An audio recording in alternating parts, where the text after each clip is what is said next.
Hello, good morning, good afternoon, good evening, wherever you may be watching me from. Maggie Blessed TV, Kenya here. As always, your host, Maggie Nyoike. Once again, I'm here to catch up with you. And I said we continue being the caretakers of this nation as we continue praying for our nation, praying for our Gen Zs, praying for all walks of life because when there is a revolution also it comes up with a lot of confusion and a lot of care ought to be taken because, as I said earlier, this is not a physical battle. It is a battle in the spiritual realm. High principalities in the high places. So this is not just a protest. It is not something that is normal, but it depicts whatever is happening spiritually to this country. And so we continue praying for our country. We continue praying for direction from the Lord because after a long struggle, people always want to go back to the Lord and know what is the mind of God concerning a matter. And so we keep praying as a nation that our nation is not torn into pieces.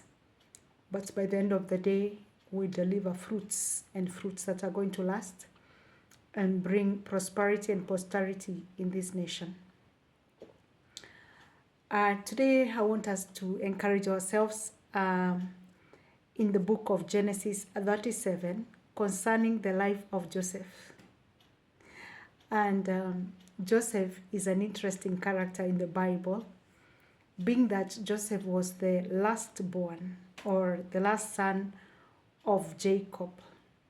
Jacob, his name was changed to Israel. And the Bible records that Joseph was loved by his father, Jacob, or Israel, a lot.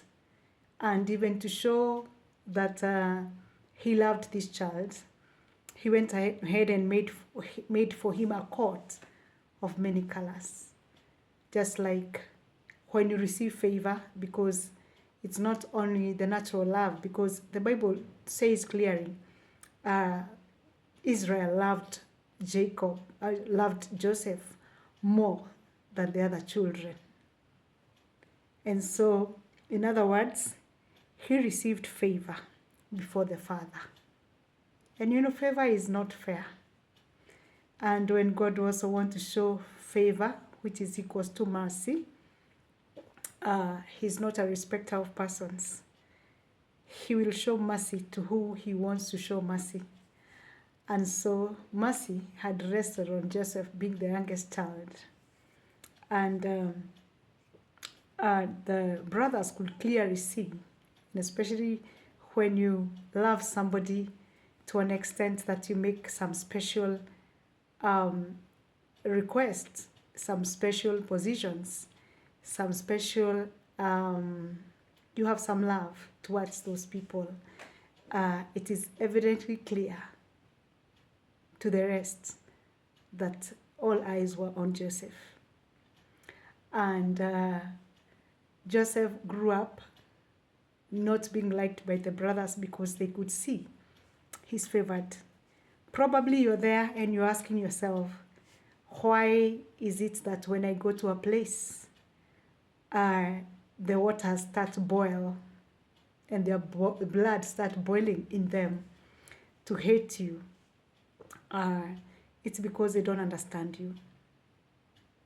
Because the favor that has been bestowed upon you is great and they cannot really understand. And when they try to understand, it is met with a lot of envy and jealousy, which are spirits. And the spirit of jealousy and envy, all they do is destruction. Once they enter your spirit, they don't know how to harness and bring sanity. They only know how to scatter and destroy. And so Joseph, in the book of Genesis 37, Joseph starts dreaming about his life. If you're out there and you don't dream, just know Satan has killed part of you, because God speaks to us through dreams and visions.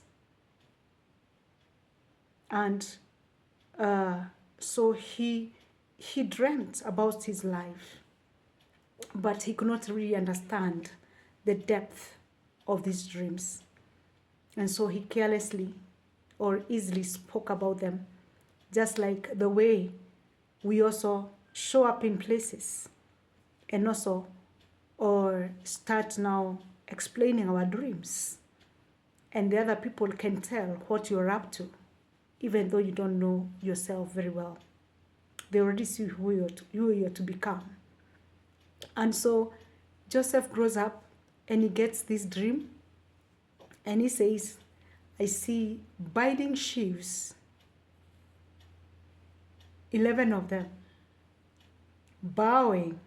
Mine grew, stood up, arose. Mine arose. Just like in our destinies, we arise in positions and in power. And people don't understand, because all of us were binding together. Then at some point, mine rises, my star rises. And the Bible records that Joseph, what he saw, he said, the people, he saw the other sheaves bowing down to him. And the brothers were very angry when he told them about this, because they knew this young man does not really understand. He's excited about the dream, but does not understand. Now he wants to take over. And remember, there was Reuben, who was the firstborn, the firstborn euphoria, or the firstborn syndrome, the superiority complex that was with the brothers, because they were senior than him. And now they're very angry. They can see now this boy, not only is he loved and favored by my father, now he has grown more horns now. He wants us to bow down.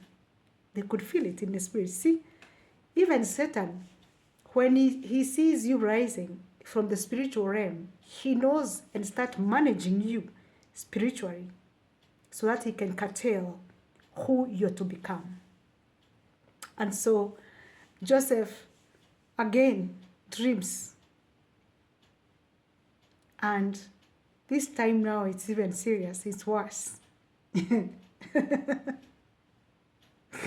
He comes and says, again I dreamt. Now he's telling the father and the mother.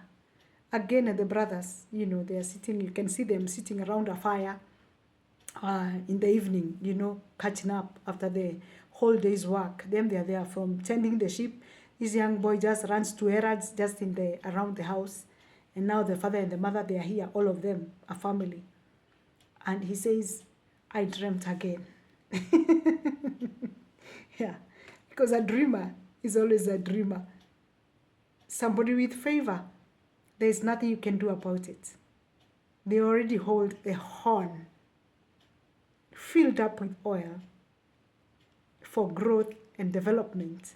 They are filled up with oil, and you can never be able to put out their candle. Their light is on top like that. It's not easily hidden. So he comes again and he says, this time again I dreamt.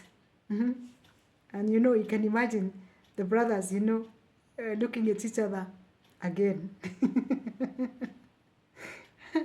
And he says, this time I saw now the stars. I saw 11 of them. And I saw the sun and the moon. And I was in the middle. And all of them were bowing down. And here we have the superior superior things, the sun and the moon, the galaxies, the sun and the moon. And then now the stars, who are the brothers. Now, all of them, he was in the middle, and they're bowing. Being a young boy, that looked like fun to him. He did not really understand. God was putting him in a position of dominion. And you know, the dreams that God gives you will also set you up for hatred. You will become a topic because you're about to go to the top. And now the parents are very pissed off. They're very angry. And they say, the other day you told the brothers they're going to bow down to you. Now you want to say even I and your mother are going to bow down. How now? I'm sure they never ate supper. They must have really quarreled in that house until they went to sleep without eating because of this dream. And you see, all of them have an idea. This young man is destined to grow into leadership and rulership. And the boy is just innocent. And the Bible says they hated him. And the father and the mother knew that these people envied, the other brothers envied him. The worst thing is that they saw it coming, but they could not help the boy interpret the dream. Neither could they help the brothers understand that this young man was already predestined to rulership. And so one day he says, go check your brothers they were in the bush. Check if it is well with them, you know, because them days when they used to go to the bush, the lions could devour them or anything. And so I think they had taken a little bit longer than maybe the normal schedule when they're going to shepherd they took. And this young man, being very obedient, he runs to the bush, looks for them, he does not find them. And apparently he finds somebody, a stranger, in the field, because the Bible does not say who the stranger was. And the boy is seen. I suspect this must have been an angel in the bush, because he just appeared. And the boy, being in a village, the same village, did not seem to know this man. And he says, who are you looking for? And he says, I'm looking for my brothers my father sent me. And he said, I heard them discuss. And they said they have gone to, now they had left Shechem. They have gone to Dothan. And the boy went to Dothan and actually found them. But these people saw Joseph from afar. Your enemies, your competitors, your haters see you from far. They see you from far. They saw you when you are talking about your dreams. They have seen how you have been favored from far. They have seen you come now in the bush, in their territory, from far, when you're at the far place. And they now tell each other, here is a dreamer. And so they start plotting. Your enemies, we start summoning each other for a certain cause. They may not like each other very much, but because there's a common cause, they can join together now so that they can at least achieve their wickedness.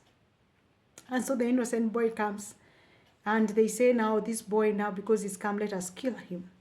They were so jealous. There are people who are so jealous of you that all they want to see in you is to see you dead. I'm a perfect example of my life journey, having encountered all manner of walks of life, seeing this kind of hatred in an environment. To an extent, people want to terminate you or exterminate you, spiritually or physically. Either way, they want to get out. They want you to snuff out the life out of you. And the most interesting thing is, when God got you, it does not matter which enemy arises. It does not matter how many times or how many of them plot wickedness to destroy you. When God is on your side, trust me, you're a winner and you're going to emerge victorious. It is not going to be easy because God has to show you the footstep that He's taken you, that He may show Himself in you and for his glory and his splendor. Because all the things that we pass through, all the things that happen to our lives are to bring glory and splendor to God. And so Reuben, their firstborn, says, no, it is not wise to shed blood. Let us just let's get something else. Let us put him in the pit, in a dry pit. At times, the enemies want to take you to some pits where you cannot even get yourself out. It requires only the hand of God to get you out of those pits. Your enemies may take you to pit of death, to pit of animosity, to pits of destruction, to pits of divorce, to pits of being left, to pits of wicked planning. But God, what they forget is that God is omnipresent. Even in the dry pit, he is the God of the dry pit. He saw the person who dug the pit, allowed the person to dig, and allowed it to happen for you to be right in that pit. So are you feeling in that pit? So dry. And you are in there. And you're wondering, what do I do? As always, in this program, I always say, in this channel, we say it as it is without prejudice. And I always say, my mission here is to get one more person out of the dark room into the marvelous light, and more so, the marvelous light of Christ.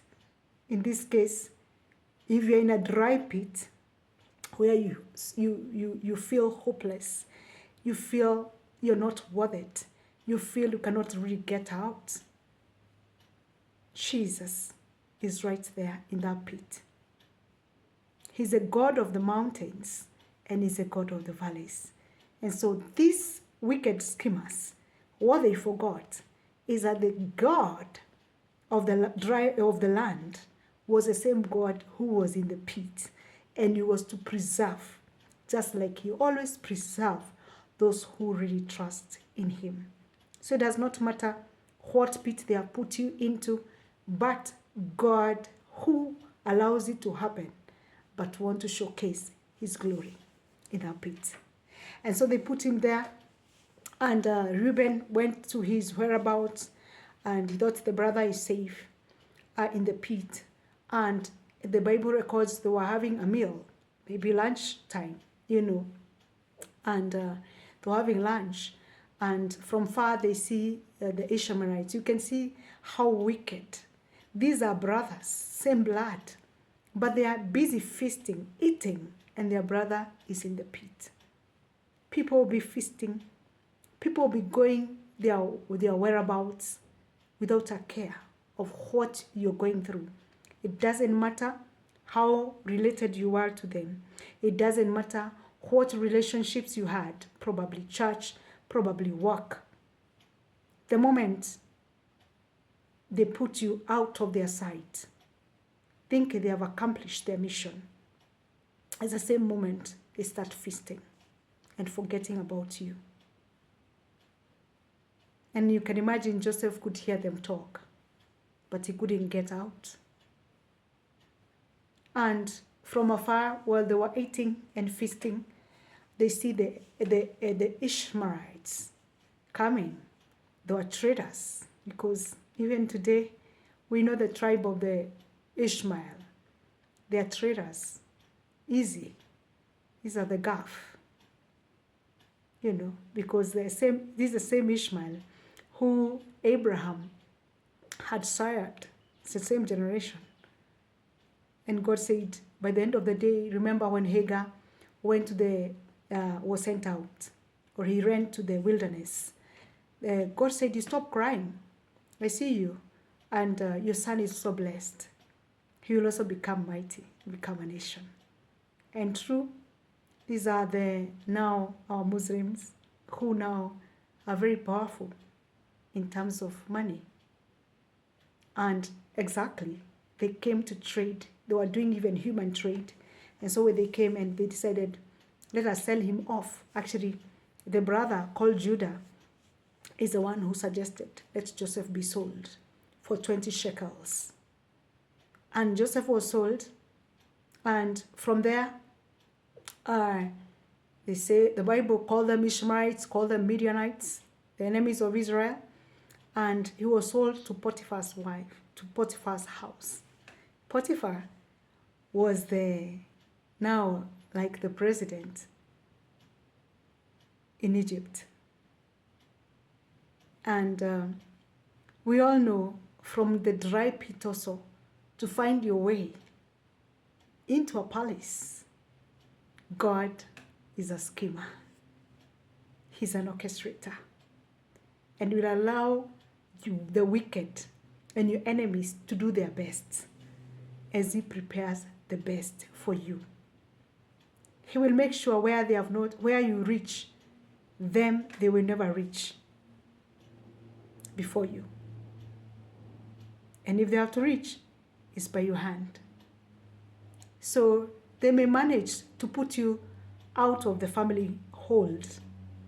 They may manage to put you out of a job, out of a business, out of church. But let them not forget that your dreams are still valid and they are still alive. And the God of the dry pit, the God of the many colors, because I am sure when he was put this coat of many colors, what they could not interpret is that the many colors meant this is a guy who is highly favored, and every color represented greatness. Every color represented mercy. Every color represented grace, abundance, favor. They didn't understand the colors. They didn't sit down to study the colors. And so, actually, people who wear this kind of coats, people don't understand them. They are multi-color. So they are not easily identified. They are not easily understood because they wear many colors. God does that camouflage so that he can hide them for what he's about to do in their lives. Because they knew Joseph is equals to favor, equals to greatness, equals to abundance, equals to grace, to mercy. They would have killed each and every one of those colors. See, they do not even manage. They removed the coat out of him. They didn't tear it. They did not destroy it, rather. And actually, when they did that, they actually slaughtered a lamb, put the blood on the coat. And they took it to the father, and the father mourned for many, many days because he loved Joseph. And he said, I just want to die and stay in that grave where my son, I wish I knew where my son's grave is. And imagine he held to this coat, which had the blood of the lamb. There's a secret here. The blood of the lamb depicts redemption, because Jesus, being the tribe of the Lion of Judah, is equals to the lamb. He's referred to as the lamb, who takes away the sins of the world. What they did not know is that they had tried to destroy Joseph, but still did a sacrifice of the blood and put it in his coat as a permanent reminder and redemption. And so there was no way Joseph could have been destroyed. The blood spoke on his behalf. And they kept on holding this emblem of the blood of the lamb on the coat of many colors. Irony, for the enemy will not understand fully their actions, what they lead them into. And so Joseph goes there, and now he ended up in Potiphar's house, and there he becomes a servant And because God was not over, for you, God will cause enemies everywhere you step. Because the greater the destiny, the more the enemies, the more tougher it becomes for you. The same imprisonment they wanted to keep him in the pit is the same imprisonment, the pit that he went again to face, because after he stayed in the prison and was serving the king. One day, Jezebel shows up in form of Potiphar's wife. And again, this young, handsome guy, the woman said, voila, could make this guy my boyfriend, my Ben 10. And he approached Joseph, and because Joseph was consistent, he had the seed of righteousness in him, he declined. And the story is long, because from there, he ran away, and the court was left in the hands of the woman. And this court, can you see again, the court that they went to present of many colors to the father that he held. Now again, his court again is left in the hands of the enemy for accusation, further accusations. And so Potiphar is reported and sees the wife holding, and he says, this young man tried to rape me, and this young man was put behind bars. Now he's from one pit, that was a dry pit, now this is worse. This is even deeper. And he goes to the prison. And your prison, once your prison door closes, one door has closed home, now you're out there, now you enter a second prison. It's a moment now of reflection. And there, I'm sure, Joseph prayed. This is where he received most of even more dreams. He started interpreting the dreams. He actually now became a professional of the same thing that had made him to be put behind bars. The same thing that had made him to be put in the pit. Imagine, is the same thing that now he was doing as a professional. And he graduates into an interpreter of dreams. And God, being an orchestrator, had to make a king to dream for the purpose of David to fully manifest. And this is where he interpreted for the dreamer that one will be killed, the other will be returned to be an attendant to the king, a barrister to the king. And in this, he says, don't forget me. And like many people, we help people out there, we pray with them, we stand with them when they're in trouble, and we say, please, don't forget. Even your own children can forget about you. Only God, who never ever forgets about you. Even David took a long time to remember his covenant to Jonathan before he could repay it, the covenant with Mephibosheth. And so Joseph, one day, never forget to do good, never stop doing good, because your goodness may get out of your prison. Never curse the brothers. He never cursed the brothers who put him in a dry pit. He did not curse the butler who was attending the king and had forgotten about him. He kept on his business. Keep focus on what you're doing and being focused with God, because God will make them mention your name before kings. Those you help along the way, they will mention your name one day before the king. And so this king is troubled, and the butler asks, why are you troubled? And he says, I'm troubled because I dreamt. And by the end of the day, who interprets the dream? Joseph. And Joseph comes, interprets perfectly the dream.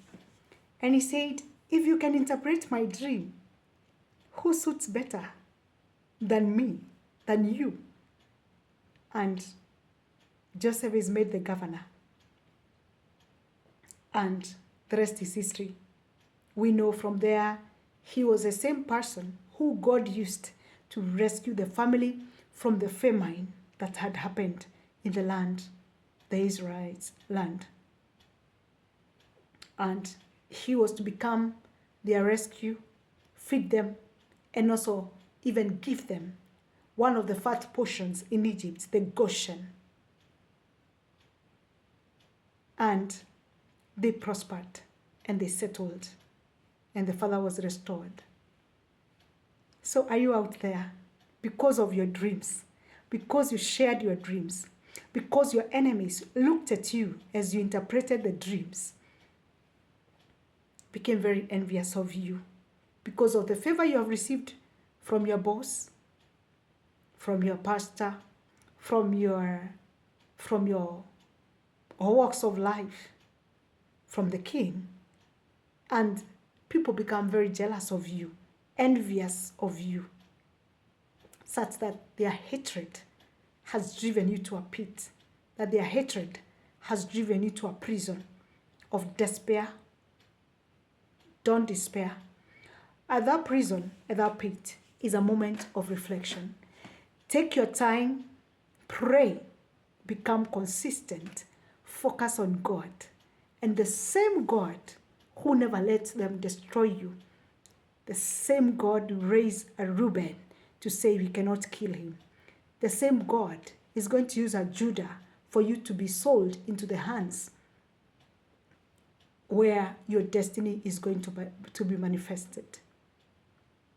So for you who is feeling very discouraged, you're in a circle and a cycle of hatred around you. It is not you who is a problem. It is them that have a problem. They have a problem with your favor, the favor you have before King. They have a problem with your dreams. They have a problem interpreting your dreams. They have a problem to see you rising above them.